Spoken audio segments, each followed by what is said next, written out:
The true war caused by Israel and Palestine.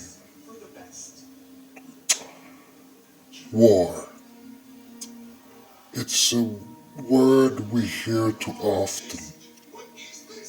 A world that carries pain, destruction, and loss. Today,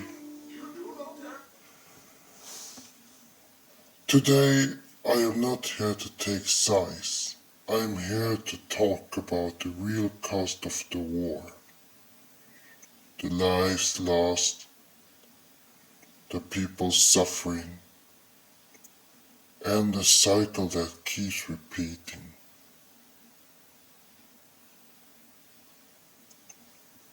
Alright, how about the human cost?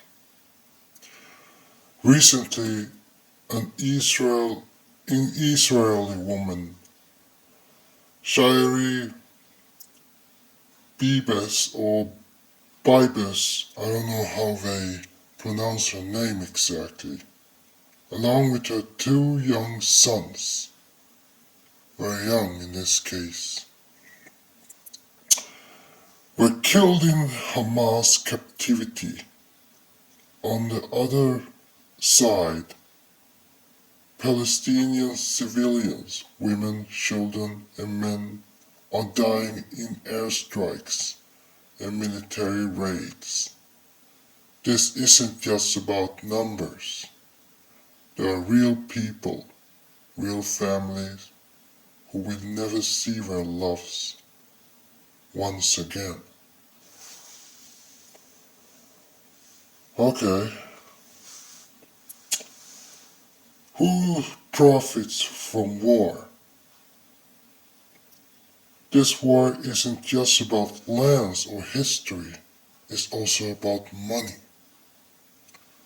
The weapons industry profits, the politicians play power games, and ordinary people, they suffer.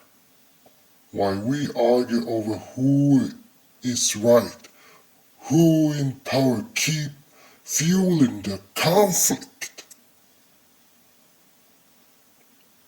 Alright?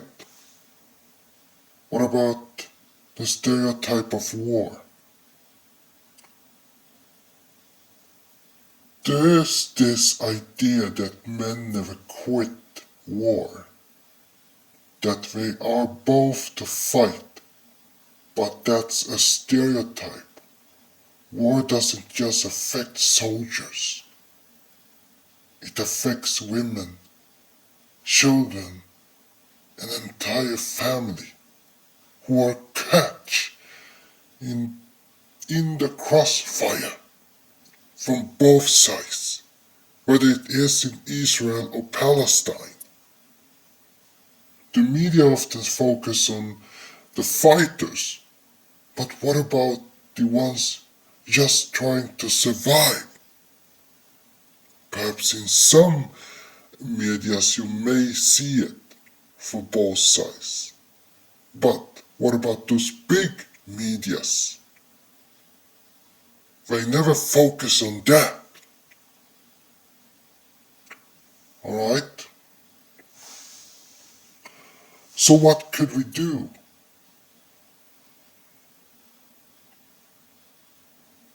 I don't know. We can stop seeing war as a game where one side must win. We can recognize that suffering exists on both sides. Instead for choosing sides, we can choose peace. It's not easy, but nothing changes if we just accept war as an inevitable.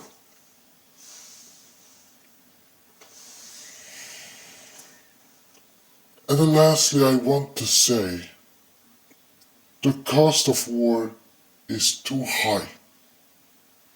And the worst part is always the innocent who pay the price. The question is, Will we keep watching it happening?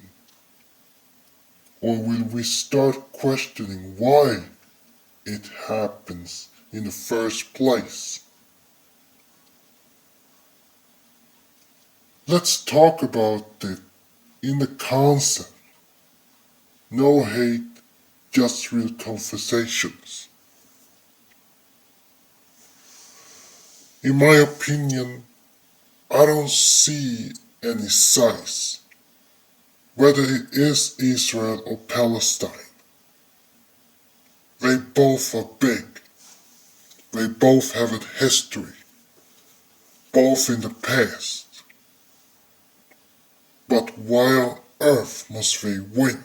That's the problem. I get it about the idea that fundamentalism always have their ideas. One side must always win. That's what we know. We know about the Islamic side, of course. When I was young, I didn't see Hamas that kind of part like we seeing in any of those terrorists.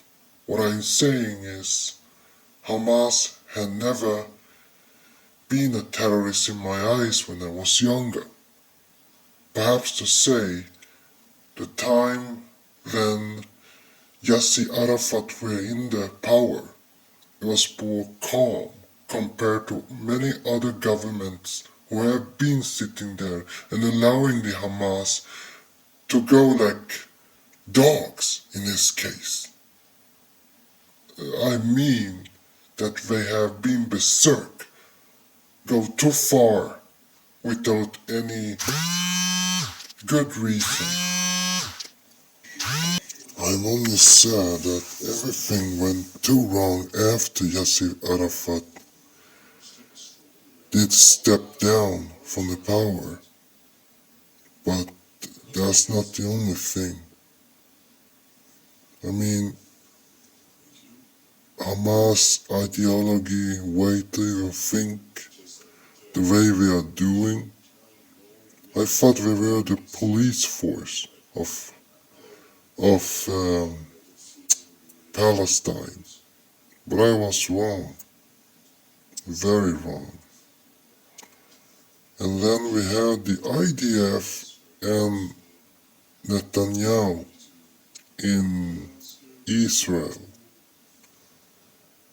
I mean, even him, with his ideas and all his cost. I mean, sure, I can think about one thing. He had been in this Holocaust thing as he had told, yet he have no problem to hurt someone. And that's also something to even think twice on, but that part won't even come. Neither of us can discuss. I mean, look what's happening today. Here's the thing. Neither of us will even know what October 7 had anything with anyone to do, except for Israel and Palestine. Yet, as I tried to mention is, how did it come? The governments from different areas, from different countries, are very corrupt. So is it in Palestine, so is it in Israel. So we can't blindly trust them all because of their own choices. And the reason to why the war started to spark. Sometimes it's better to reject both than coming on one side. Be with the citizens even if we are in an ideology, but not all of them are alike. But there is a sadness. But I'm just telling you, there's nothing we can do unless we could talk about that. Stop sympathize with one country and try to realize that both of them need to be treated equal. No one is above anyone at all. And the same goes for vulnerability as well. Anyway, that's all I can say for now.